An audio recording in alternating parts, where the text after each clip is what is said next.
Le paysage, c'est vraiment quelque chose qui nous ressemble et qui nous rassemble tous. Venant de différents pays, je crois que c'est intéressant on apprend énormément des autres, quoi. On a peut-être l'une ou d'autres choses à dire, mais surtout beaucoup de choses à écouter et à comprendre. Parce qu'il ne suffit pas d'aménager tout le territoire, il faut laisser aussi des zones libres, de manière à ce que le paysage puisse se refaire petit à petit. Les hommes sont créatifs, savent s'adapter et il faut pouvoir débattre des problèmes pour comprendre qu'on se trompe et savoir faire marche arrière, changer de point de vue et pour pouvoir avancer. Bueno, creo que es un gran esfuerzo del DEAL de haber hecho estos eventos de paisaje. Creo que debemos darle seguimiento a estas iniciativas para poder construir un mejor futuro para nuestros países. Émotion, rêve, évasion, curiosité, interrogation, voilà tout ce que suscitent les paysages, résumé dans la formule d'Édouard Glissant, que font les pays, que font les paysages? Well, I noticed today, one thing is that I noticed today there was a school there, and I thought that was very interesting, because I think a lot of what I would like to say is to the younger ones, because they are the ones who will be able to hold that vision for the future. Je crois que ce qui est réussi dans ces 2 journées, c'est le fait d'avoir élargi à l'Amérique du Sud, à la Caraïbe, qu'elle soit anglaise, espagnole, moi je trouve, à la métropole aussi. C'est vrai que nous on a présenté des projets un peu exotiques, mais on est tous l'exotique de l'autre, mais je crois que ce qui est réussi vraiment, c'est cet échange-là et ces regards très différents pour parler d'un même sujet avec des situations qui sont toujours extrêmement intéressantes.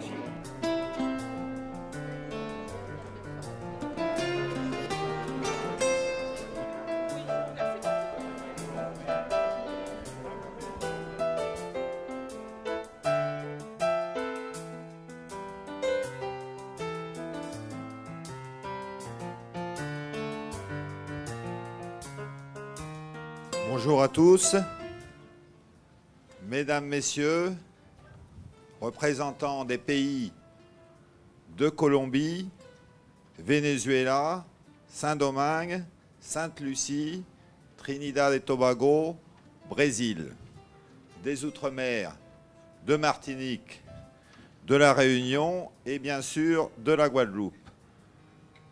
Nos amis de métropole, Monsieur Jérémy, Monsieur le représentant du Conseil régional de Guadeloupe, Mesdames, Messieurs, ce colloque a été donc monté en partenariat entre l'État et la région Guadeloupe et je tiens tout d'abord à remercier chaleureusement les organisateurs, Madame Kiko ici présente, Madame Lison, Madame Joyot du Conseil régional et Madame Priam qui nous a beaucoup aidés et tous ceux qui ont pu faire que ce colloque soit un rendez-vous de passionnés.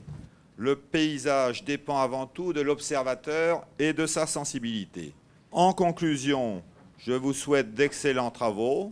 Je voudrais tout particulièrement remercier les éminents spécialistes des pays voisins et leur souhaiter la bienvenue, chacun dans sa langue. Welcome to our colleagues from the English-spoken Caribbean islands, Saint Lucia, Trinidad and Tobago.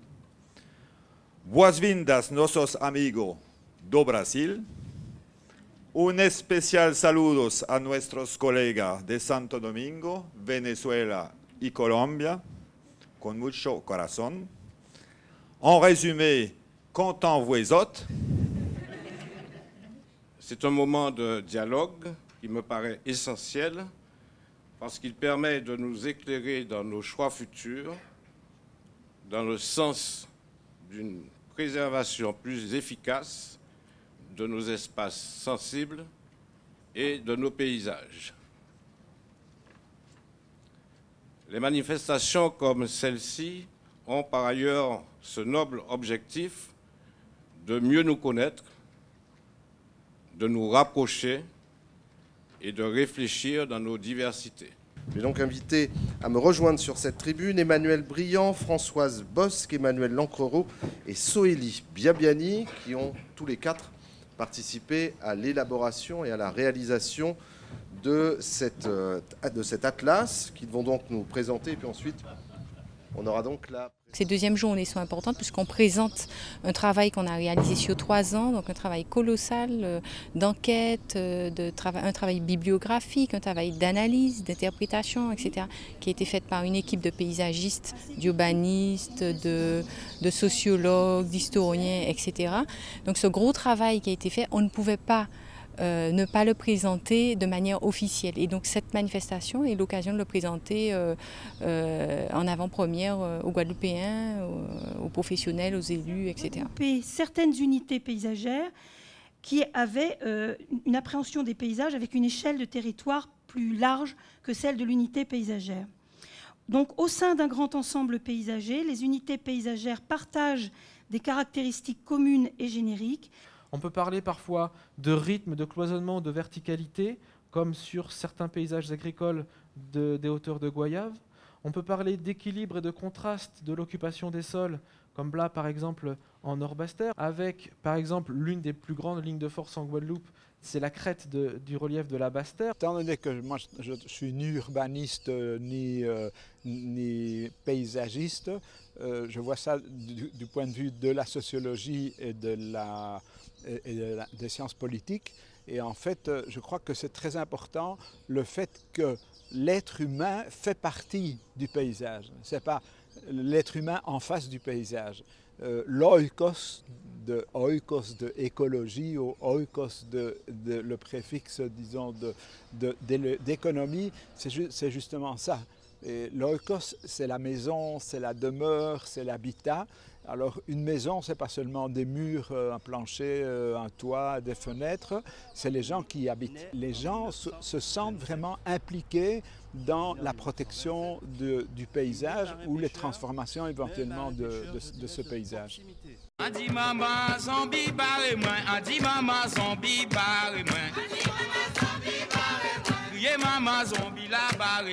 Là, regardez, zombie barré moi. Les zombies m'ont attaqué alors que j'étais en train de récolter donc du lorrain. Il continue dans la chanson. Moi, montant long pied bois. J'ai grimpé un arbre. Gardez devant, plein bois devant. Gardez derrière, plein bois derrière. De la forêt partout. Et à un moment, il dit, moi, traverser les coupantes. J'ai traversé les herbes coupantes. Face à notre problème, il faut trouver le tracé, mais nulle part il y a trace d'herbes coupantes. Mais en même temps, ce témoignage de cette chanson montre qu'il y a une catégorie de personnes, mais il y en a d'autres aussi, parce que là c'est un marin-pêcheur, on a pris les pêcheurs de crabes, etc. Dans notre travail de recherche, par rapport à la technique donc, des historiens, et il y a l'une des sources essentielles pour la compréhension du territoire guadeloupéen et de la manière dont il s'est construit, c'est la carte des ingénieurs du roi qui date de 1768.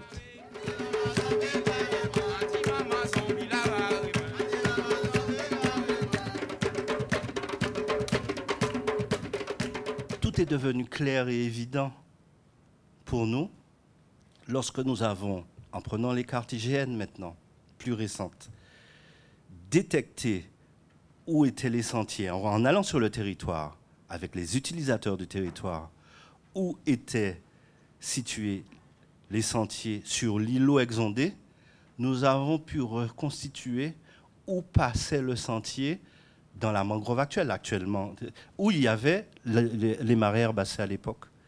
Et nous avons pu répondre donc, à la demande du conservatoire de lui donner un sentier de 3 km qui puisse avoir à peu près 200 mètres de caillebotis, en traverse simplement en s'appuyant sur la ressource de l'histoire et de la mémoire. Je vous remercie.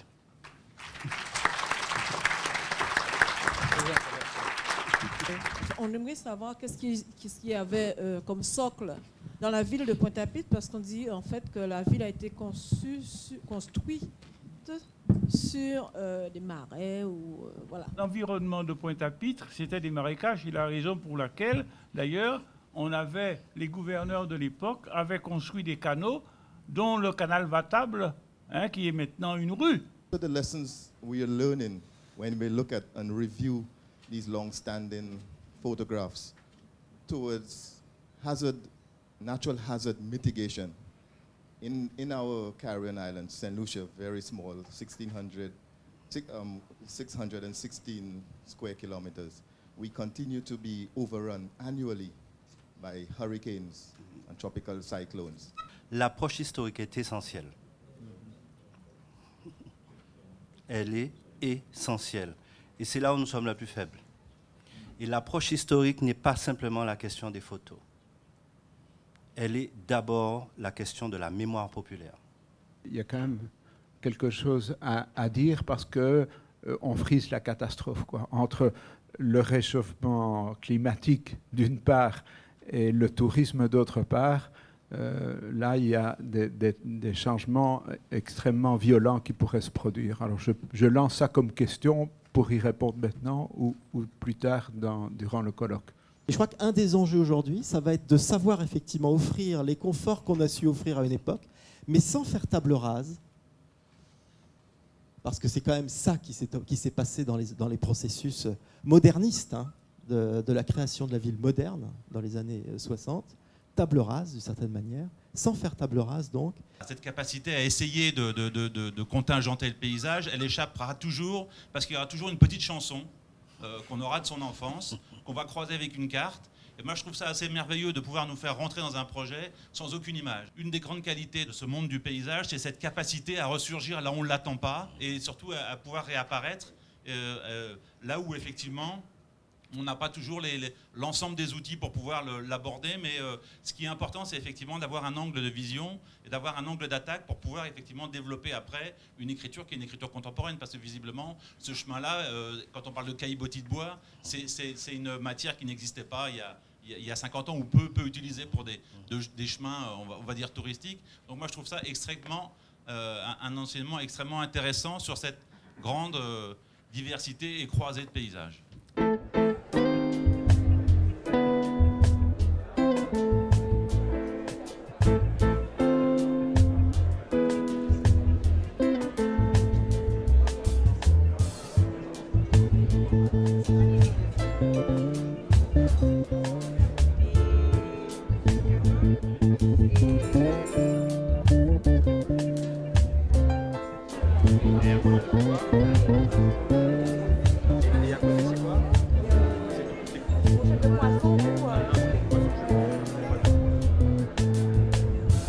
On reprend donc avec une table ronde qui va s'intéresser à présent au projet urbain avec un exemple, celui de Fort-de-France, le grand projet de ville de Fort-de-France, et c'est Bruno Carrère qui nous en parle.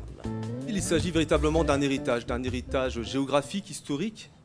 Je l'évoque sous ces termes et ces quelques photos qui illustrent aussi qu'il y a eu une passation de main au début des années 2000.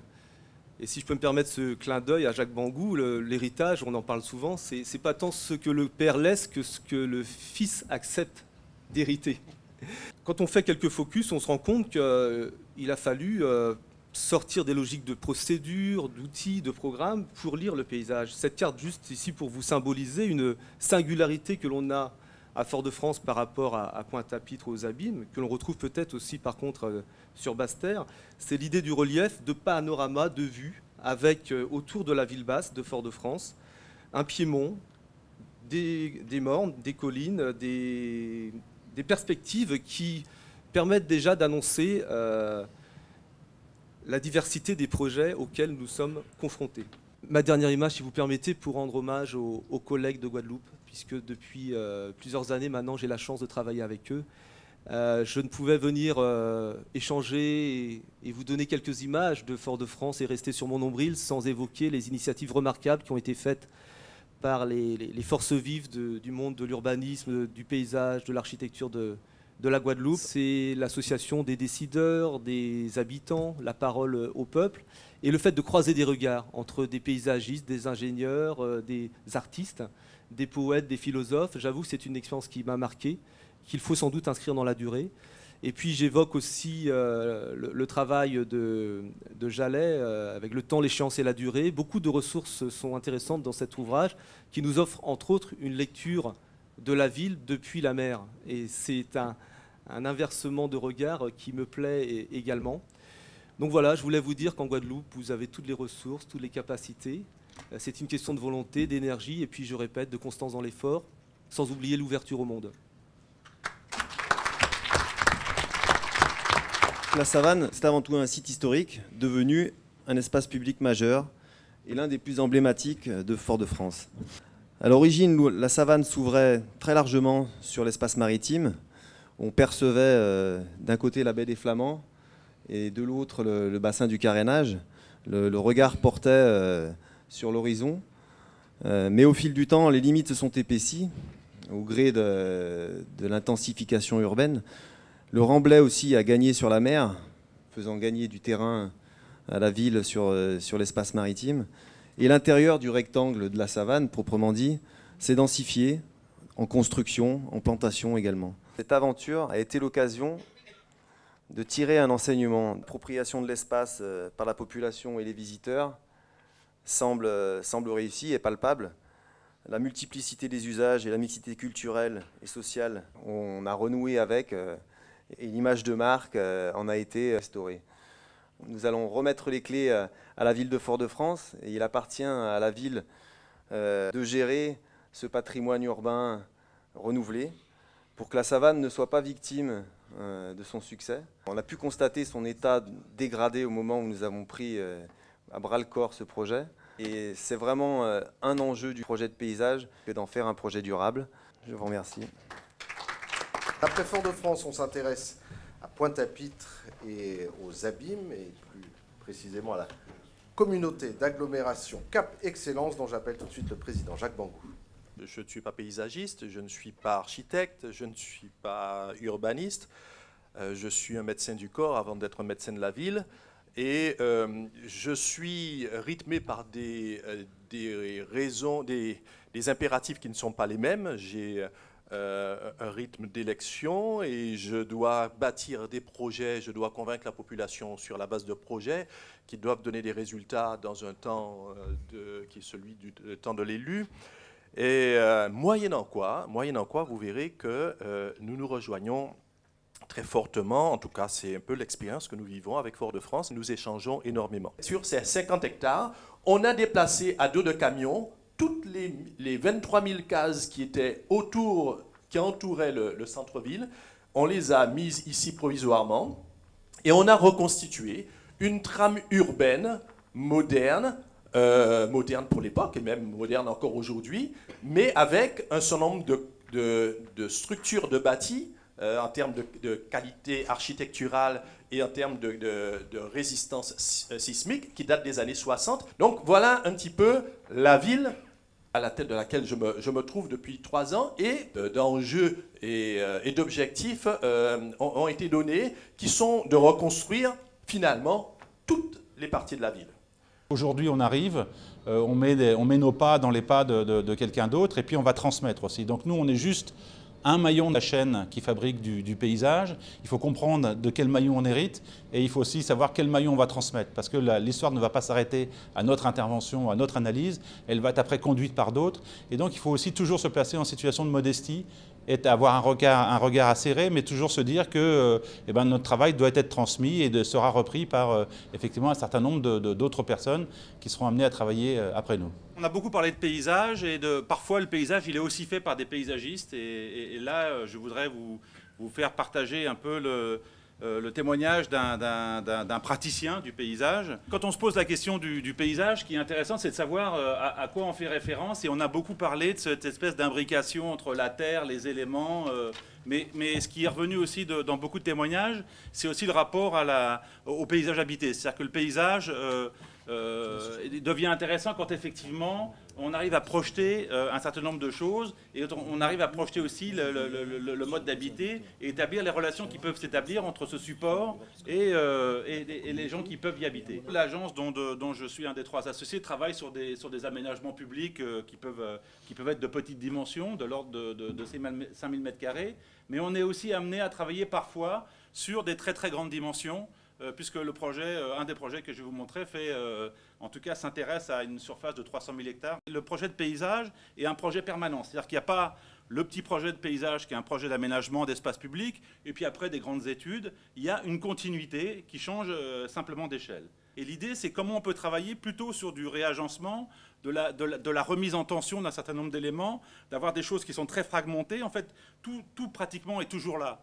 Mais c'est juste que notre regard va consister à effectivement essayer de comprendre quelles sont les interrelations qu'on va pouvoir mettre en place pour pouvoir effectivement redonner du sens. C'est-à-dire pas se retrouver avec une logique simplement d'aménagement, mais une logique de mise en cohésion de plusieurs éléments. En fait, on ne change rien. C'est-à-dire que tout est là, la baie, elle est là, la baie des Flamands, elle est là depuis des millions d'années. Ce qu'on fait juste, c'est qu'on change le regard et on essaye de favoriser une pratique sociale, ce qui n'est pas toujours évident. C'est-à-dire qu'on a beau dessiner les aménagements les plus réussis, il faut aussi que ça accroche, que ça trouve une correspondance du sens avec les habitants pour que la mayonnaise prenne et que cet espace devienne un espace extrêmement utilisé. Je vais changer un petit peu d'échelle par rapport à Michel, qui est parti sur le grand territoire, et revenir peut-être à une échelle un peu plus urbaine. Mais néanmoins, on parlera bien sûr de territoire, parce que quelles que soient les échelles, que ce soit d'un tout petit aménagement ou d'un grand aménagement, la question du territoire se pose. Les paysagistes, c'est celui qui fait des jardins tout au début. Il se trouve que maintenant, les paysagistes travaillent de plus en plus sur des projets importants d'espaces publics dans ville, qui font même des projets urbains comme... Et dans ces projets-là, la nature, effectivement, a toute sa place, notamment en métropole, où les villes sont extrêmement assez grandes, où la nature est plutôt loin, elle n'est pas aux portes de la ville comme ici, en Guadeloupe ou en Martinique. Et donc, la place de la nature dans ces projets a une place très importante. Effectivement, les questions de biodiversité, de protection de l'environnement prennent de plus de place dans la conscience des gens et sont pris en compte dans le développement des projets. Donc le parc Saint-Pierre est au cœur de différents quartiers, au bord du centre-ville, au pied de la cathédrale, à côté d'un quartier, traditionnel moyenâgeux, des faubourgs, le site des ortillonnages. Donc il est au centre même de différentes entités paysagères et urbaines. Faire de ce parc un mini Central Park qui vienne au cœur de la ville, inscrire et donner à voir les horizons de la ville et ses principaux monuments, comme ici la cathédrale. Sur l'autre photo, on voyait la tour Perret. Là, en fait, un paysage où on rencontre cette dimension de l'eau, la dimension de cette eau très lente, très sinueuse, qu'on va diffuser, qui va se répartir tout à l'intérieur du parc et répartir les différents espaces du parc entre eux et connecter, fédérer ces différents espaces. Des promenades urbaines qui traversent ces 20 hectares de terrain qui à la fois ménagent la rencontre de la ville et de cette nature aquatique. Enfin, ici, un travail sur la nature qui est plutôt un travail de renaturation de cette presqu'île, qui était une presqu'île qui accueillait qui était une île à charbon, qui accueillait tous les marchandises, des tas de charbon. Donc c'est un lieu extrêmement pollué qu'on va renaturer. Donc c'est une zone qui fait à peu près presque 10 hectares. Donc confinement de la pollution par création d'une butte paysagère. Aujourd'hui, voilà le terrain, voilà ce qu'on souhaite en faire plus tard pour redonner justement ce bord de Seine au Rouennais, de retrouver la forme du méandre et des îles à l'intérieur du méandre et d'en faire un espace ouvert et public avec des techniques de forestation qui, à terme, au bout de 10 ans, apportant de petites brindilles, donneront ce type de paysage. La obra de Roberto Burle Marx. E como é trabalho de muitos anos, muito largo, e estáis muito cansados e tinha pouco tempo também para apresentá-lo, he preferido elegir projeto urbano do Parque de Flamengo, que entra dentro desta discussão sobre obras urbanas. E a princípio, antes de falar sobre este Parque do Flamengo, vou hacer un pequeño panorama de la formación de Burle Marx y luego entonces empezar a hablar del Parque do Flamengo. En una segunda propuesta que él hace para el MEC en 42, ya cambia completamente la manera de organizar las plantas. Sigue agrupándolas por colores, pero como veis, las formas ya han cambiado completamente. Y entonces él dice que ya en esta época conocía ARP y había esta idea de trasladar la pintura al jardín. Y entonces lo hace casi miméticamente. En realidad, él todavía está copiando modelos y trasladando al jardín, un poco como se hacía con los estilos clásicos, ¿no? Pero poco a poco, como vamos a ver, esto irá cambiando. Aquí es el jardín del MEC hoy y un poco, no sé qué diría Burle Marx, porque los buxos están podados casi como una topiaria, ¿no? Y no sé si le gustaría esta forma tan artificial. Ver si podíamos trazar una organización geométrica que nos permitiera adaptarnos como se siembra un jardín, poner una flor aquí, otra allí, suplantar algunas si es necesario, y que nos permitiera armar un tejido de acción y de interacción que permitiera generar ese cruce de aire atmosférico y construir un tercer orden ahí en la mitad de este jardín botánico. Un árbol flor es esta unidad que tiene forma de flor, pero tamaño de árbol, y que nos iba a permitir estructurar el paisaje del jardín botánico de una manera concreta. Este es el jardín botánico, este es el barrio del norte, este hasta hace poco era el barrio con menor inversión social que había en la ciudad. A raíz de esta transformación ha aparecido el Parque Explora de Ciencia y Tecnología, el Parque Los Deseos y el Planetario, acá está la Universidad de Antioquia, y el Jardín Botánico, donde aquí es el Orquideorama.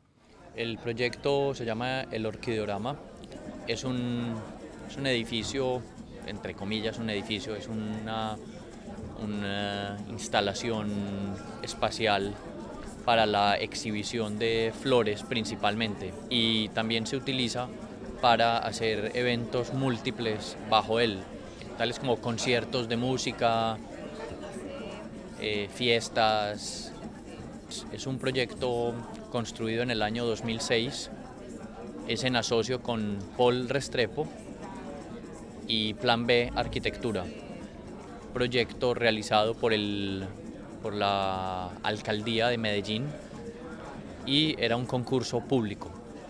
Un thème qui n'a pas été abordé ou un problème qui n'a pas été abordé, je ne sais pas s'il n'existe peut-être pas ce problème, ce sont les migrations de la campagne vers la ville.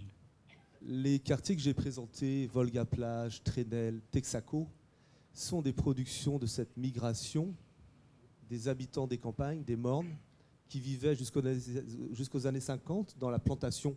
Et la ville, elle a fonctionné comme un aimant, comme le miroir aux alouettes. Fort-de-France faisait 23 000 habitants à la fin des années 50. Elle est montée à 60 000 dans les années 60, jusqu'à 100 000 dans les années 90.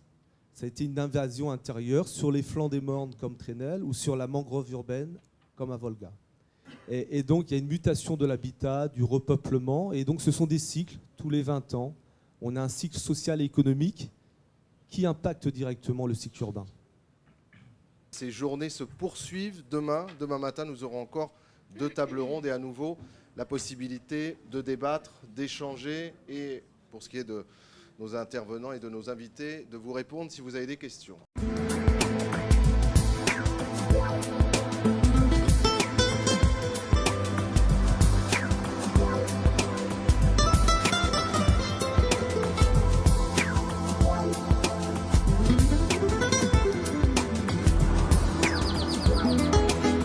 Vous savez, le paysage est une des notions subjectives qu'on a du mal à définir, parce qu'en fait, le paysage, c'est ce qui vous entoure. Et dans le créole, on n'a pas cette notion de paysage. C'est-à-dire qu'il y a Glissant qui disait que le paysage, c'est l'alentour, c'est notre alentour. Mais est-ce qu'effectivement, le paysage, c'est notre alentour? En fait, le paysage, c'est ce qu'on a autour. Mais ça peut être différentes perceptions du paysage, parce que c'est une notion subjective. Vous allez dire que pour vous, le paysage est beau. D'autres vont dire qu'il n'est pas beau. Donc, vous voyez, ça interpelle notre subjectivité. C'est pour ça que cette notion, la Convention lui a donné un cadre parce que c'était assez flou dans sa définition. Mais le paysage aussi, c'est notre paysage quotidien, le paysage rural, des campagnes, le paysage, si vous voulez, de Jarry, qui est un paysage aussi si vous voulez, industriel. Donc, vous voyez, le paysage a plusieurs facettes.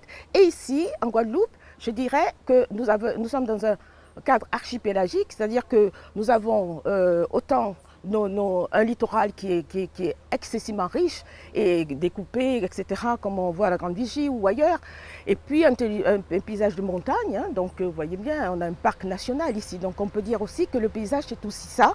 Et c'est tout ça qui fait notre richesse ici, avec les Saintes, avec Marie-Galante, la Désirade, tout notre archipel qui sont des entités à part entière au niveau du paysage. Je vais commencer en essayant de distinguer trois positions de celui ou de celle qui regarde l'île. Alors, je distinguerai premièrement une position que nous pourrions qualifier d'élevée, de haute, de dominante. C'est celle du cartographe où l'on voit l'île entière ou le pays entier dessiné sur une carte. C'est la vision satellitaire de l'île. À l'inverse de celle-là, nous avons une position basse, qui est celle de celui qui regarde l'île à partir de la Terre. C'est une vision donc partielle, et là, une vision terre à terre. On voit la Terre à partir de la Terre. Nous allons distinguer également une troisième position, qui est celle où on voit l'île à partir de la mer. Et cette position me semble particulièrement archipélagique. Et cette première vision est probablement celle qu'ont eu les premiers inventeurs, les premiers découvreurs historiques de nos terres. Professeur d'agronomie et de paysage à l'université Passo Fundo au Brésil, Claudia Petric, qui va nous présenter les paysages identitaires du sud-Brésil. Le Brésil, il a de tout là-bas.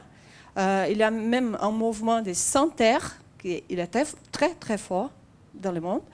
Il y a, si on peut dire ici le paysage du Brésil, peut-être vous allez dire là samba, foot. Oui, c'est ça qu'on pense qu'il y a au Brésil. Donc, ce qu'on a essayé de trouver, c'est le paysage, et même sur cette table ronde, c'est le paysage de la société, on peut dire du citoyen. Le citoyen, c'est vraiment quelque chose qui c'est à nous. Moi, j'ai proposé 3 modèles vernaculaires, patrimonial et naturaliste. Le vernaculaire, c'est ça, la pampa. Je suis dans le paysage. Je ne regarde pas le paysage, je suis dedans. Les Européens sont arrivés, ils ont laissé des traits sur le paysage. Les patrimoniales européens, donc on bouge, on va jusqu'à la vallée des Allemands, et je vous dis là, 50 mètres au-dessus de la mer, il y a des maisons préparées pour la neige. Jamais il y aura de la neige là-bas, jamais du tout. Mais ce n'est pas folklorique. C'est la façon dont les immigrants savaient faire. En fait, c'est ça. Qu'est-ce qui c'est l'identitaire? Il faut trouver dans tout chacun. Et je vous remercie pour l'attention.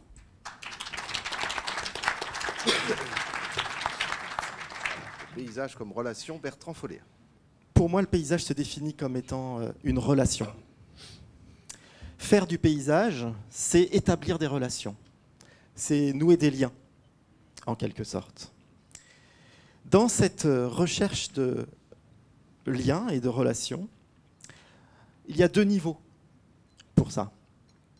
Il y a une dimension qui est matérielle et tangible et qui consiste à établir des relations entre les éléments qui composent un paysage, entre la route et le champ, entre le morceau de ville et puis la rivière, entre le champ et la ville, etc., etc. C'est une première dimension du paysage. Mais ce n'est pas toute la dimension du paysage. La vraie dimension du paysage, c'est la relation des hommes à leur milieu, bien sûr.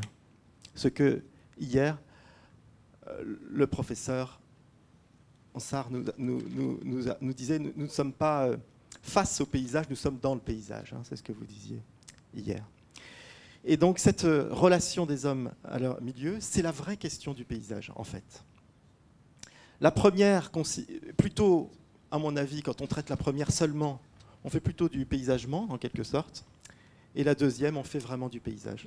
En 97-98, on remporte une consultation pour traiter un morceau de cette route qui va s'appeler la route des Tamarins. La ville est posée en fait au bord de l'eau. Et il y a une falaise qui en fait court ici et qui vient refermer le site de la ville quasiment en cul-de-sac. Et c'est de là qu'il faut partir, de ce niveau, de cette route-là qu'il faut partir pour monter et ensuite traverser et atteindre la cote d'altitude de 200-300 mètres. Voilà. Donc en fait, vous êtes dans un site qui a une image naturelle, mais qui a des usages urbains. Donc vous êtes dans un site urbain. I've been invited to this conference well, they asked me to present a paper, and I decided to do stormwater management on the landscape, looking again at how water affects our landscape and looking at it from the point of view of the homeowner rather than from the top down, which is where it's usually. It's one of my pet peeves, water, and how we use it and how we could conserve it. After listening to the presenters yesterday, their words are just kept going over and over in my mind. You know, you keep hearing about the environment, the landscape, sustainability, how the past affects the future, our environments being very fragile, and even the talk of oral tradition in terms of passing things on, and sometimes orally is the best way to do that. The landscape and all of its elements are our most precious resources. We must learn to appreciate all aspects of it and teach others to understand and care for the very fabric of that landscape. As part of the landscape, water is an integral part of our survival. Our very bodies are comprised mostly of water. Depuis quelques années, l'Ordre des architectes régional et national, on a mis en place une charte. Nous sommes face à un phénomène où on doit construire, certes, parce que nous avons un accroissement de la population, mais on doit aussi penser à notre environnement. Et construire n'est pas que monter des parpaings, du béton, du bois ou de l'acier, mais construire, c'est aussi se mélanger à la nature, se mélanger au flux de circulation, se mélanger les hommes aux animaux, faire une diversité de manière à ce que chacun puisse y trouver son compte. Et à ce sujet, donc nous les architectes, nous sommes là avec les urbanistes, avec les paysagistes pour trouver la réponse la plus adéquate de manière à ce que nous ne puissions pas dans quelques années laisser à nos enfants un monde, comme vous l'avez tous vu dans des films, qui n'est fait que de béton, avec des passerelles, avec du verre partout, et où un petit arbre ou une petite plante est entourée et préservée et devient donc l'or du monde. Et si je prends l'exemple d'un film qui s'est passé il y a quelques années, ça devait être Mad Max, voilà, ils étaient à la recherche d'eau, il n'y avait ni plantes, ni bâtiments, il restait que l'eau. Pourquoi? Parce que aujourd'hui, nous n'avions pas pris l'ampleur des dégâts qu'allait faire que la nature allait s'effacer, et nous les hommes, nous allions, de par cette biodiversité, par le réchauffement climatique, nous détruire nous-mêmes. Merci. Merci à Didier Bergen, président de l'Ordre des architectes de Guadeloupe. Alors voilà pour les interventions donc, de cette première table ronde, regard croisé sur le paysage. Il y en aura une seconde dans un instant. Si vous avez des questions, des interventions, des remarques, une première, là, on vous donne le micro tout de suite. Que je constate qu'il y a une profusion d'utilisation en Guadeloupe de palmiers et qui ne sont pas des palmiers locaux. Alors que nous avons dans notre flore une quantité de palmiers de grande beauté, de différentes statures, qui ne sont absolument pas utilisés dans nos aménagements. C'est au contraire le brassage planétaire de l'utilisation des plantes qu'on l'on peut défendre et promouvoir, qui est aussi une façon intéressante de promouvoir les plantes, mais pas de façon désordonnée et purement décorative, pas par le paysagement dont vous parlez, qui est effectivement une décoration en quelque sorte de ronds-points ou de choses comme ça. Il faudrait qu'il y ait une conscience collective pour que chacun puisse penser à cela. Je pense que, M. Degras, on arrivera, j'espère bientôt, à un autre constat. Vamos a hablar del 100 años de paisajes en República Dominicana. El paisaje como profesión, el paisajismo como profesión, es nuevo en República Dominicana. Sin embargo, desde el 1911 se están haciendo obras que son obras de paisaje urbano en la ciudad de Santo Domingo. Un salto a los años 70, ya en pleno gobierno del doctor Balaguer, y es el caso de la presencia de Burle Marx. Y una de las recomendaciones que le dio al arquitecto Manuel Valverde Podestá, que fue alto Valverde Podestá, comienza en ese entonces una serie de grandes parques que van marcando hitos en el paisaje de la ciudad de Santo Domingo. Dices ya de las rocas calizas, hay algunas caídas, es un sitio muy bello, es un área protegida. Esto es un proyecto de por allá de los años 70, ¿verdad, Omar? Con la época de Balaguer. Sí. Y eso pues da esta zona de Samaná tiene también unos ambientes y unos paisajes impresionantes. No cause succeeds without the media, whether they are with you or against you. Landscape management or change is related to climate change. Parti là pour première, mais nous sommes contents pour nous ça faire échange à sur occasion de deuxième conférence parce que tout problème ou donné ici dans le paysage, c'est même problème nous ses voisins. C'est un qui parle en différentes langues, en différents langages. Mais en cette Lucie, avec la Guadeloupe, Martinique, Dominique, nous tous ses voisins. Alors nous ici, pour regarder qui ça nous apprend, à ça ou même déjà apprendre.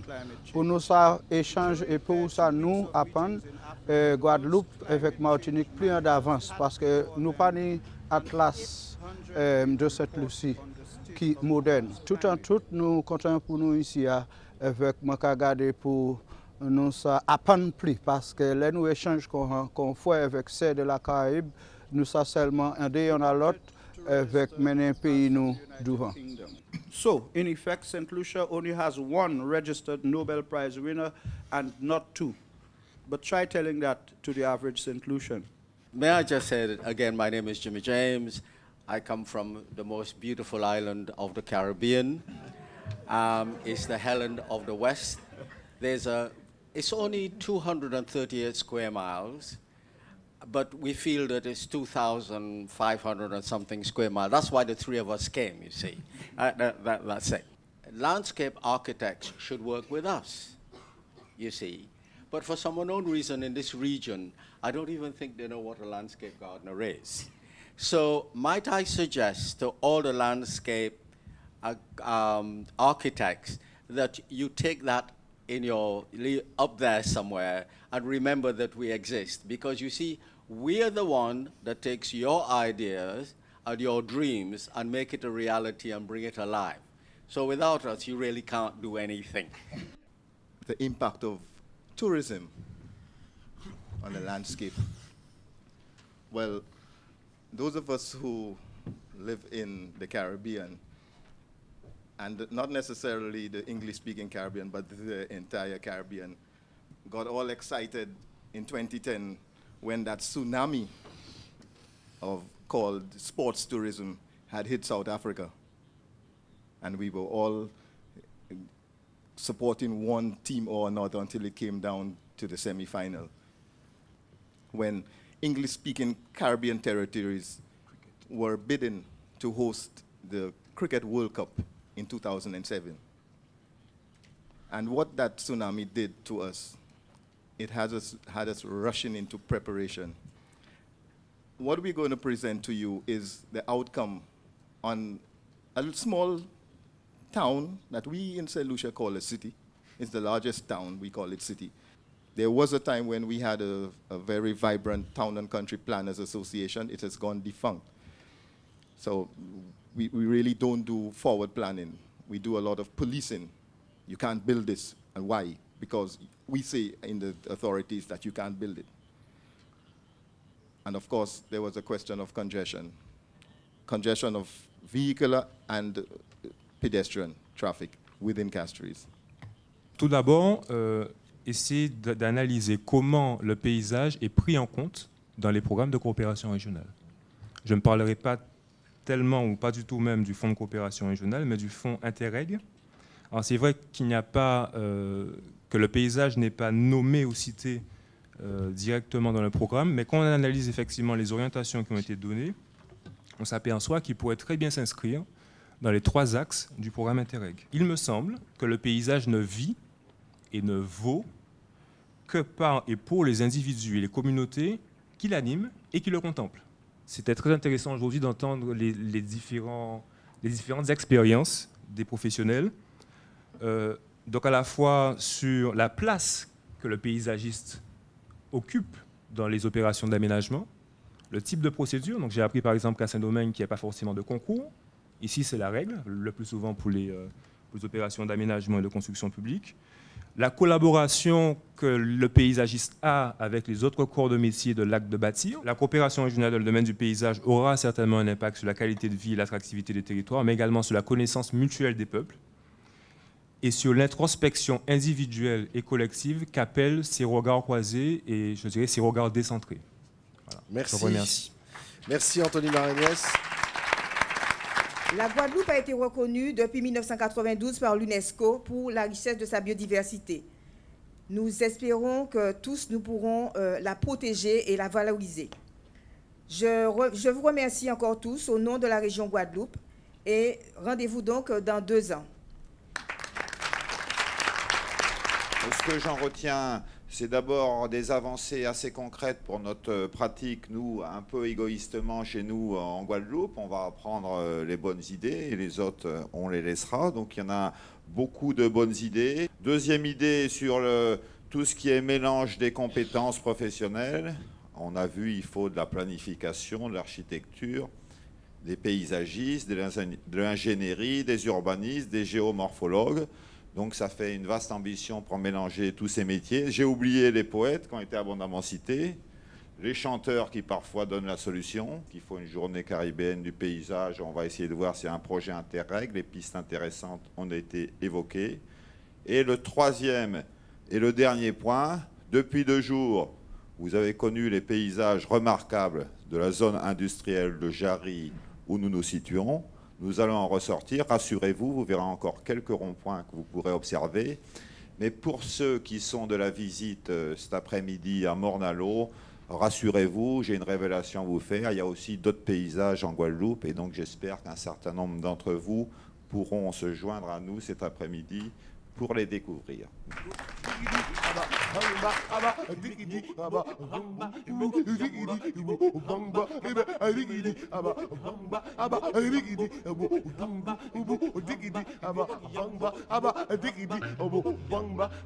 Nous, on a été très heureux d'accueillir les personnalités venues de la Caraïbe et d'ailleurs pour parler de paysages et de parcs, de jardins, bref, d'environnement en Guadeloupe et dans la Caraïbe. Il y a un autre regard sur le paysage.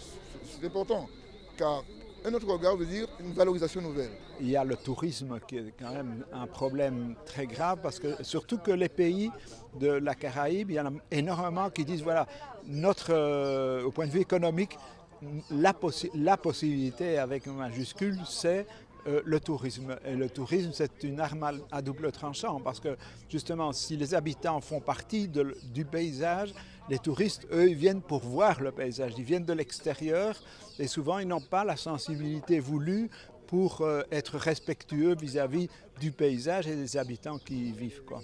Enfin, tout le monde vous dit que vous avez des paysages remarquables, parce que c'est une réalité. En même temps, vous avez d'autant plus de responsabilités. Donc, il faut vraiment faire très attention à ce joyau dont vous héritez, parce qu'en plus, vous êtes sur un territoire qui est fini, par définition, puisque c'est une île. Donc, vous êtes en situation d'être comme si vous gériez l'ensemble de la planète, sauf que là, vous le gérez, tout ce territoire, et ce rapport aux hommes dont vous avez parlé très bien, est effectivement extrêmement important.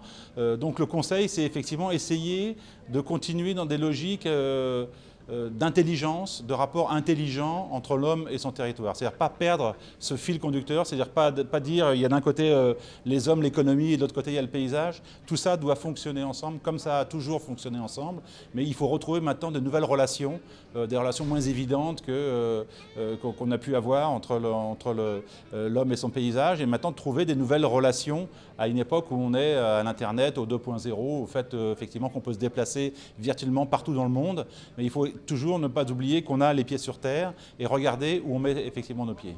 En tout cas, ce que je constate, c'est que le paysage géographique est extrêmement fort. On voit la présence des volcans qui, par leur silhouette, habitent, je dirais, l'inconscient de tout le monde ici. La végétation est extrêmement forte, elle se développe. C'est aussi, on voit bien le développement de l'urbanisation qui est importante, qui est un peu, peut-être parfois semble un petit peu anarchique, mais c'est souvent le cas des extensions de villes. En tout cas, là, je trouve que la végétation et le paysage végétal a une importance extrêmement forte et est assez, je donne plein d'espoir sur la manière d'intégrer, de pouvoir développer ces extensions et ces nouveaux morceaux de ville. Remercier la Guadeloupe et les Guadeloupéennes et les Guadeloupéens de leur accueil qui est toujours très très chaleureux. Pourquoi la Guadeloupe à la croisée des paysages? C'est justement pour qu'on regarde ailleurs, pour qu'on voit d'autres types de paysages qui sont souvent, si vous voulez, qui ont des similitudes, puisque dans la Caraïbe, nous avons des paysages qui sont assez proches de ceux que nous connaissons ici. Et puis ailleurs, nous avons aussi des similitudes en Amérique latine, hein, ça s'est dit à travers les différents intervenants. Et aussi, si vous voulez, dans l'Hexagone, parce qu'on voit les paysages autrement et on travaille autrement sur le paysage.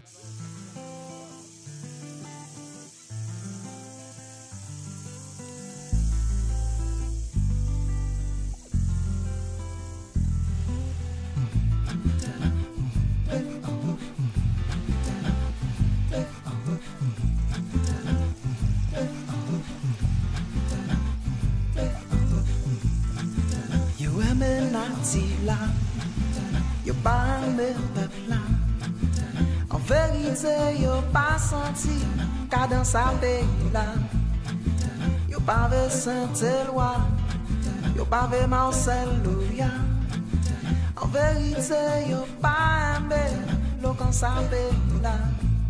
Mais souffrier, yo pas qu'un dormir. On vous comment il cambouille. N'importe qui joue force à péter.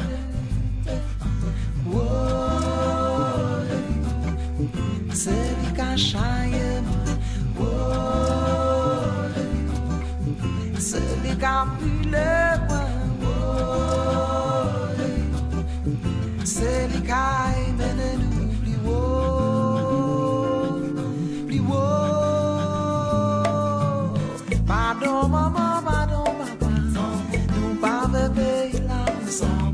Si l'eau vit ancienne, faiblesse pas gagne encore nous. Et pas gagne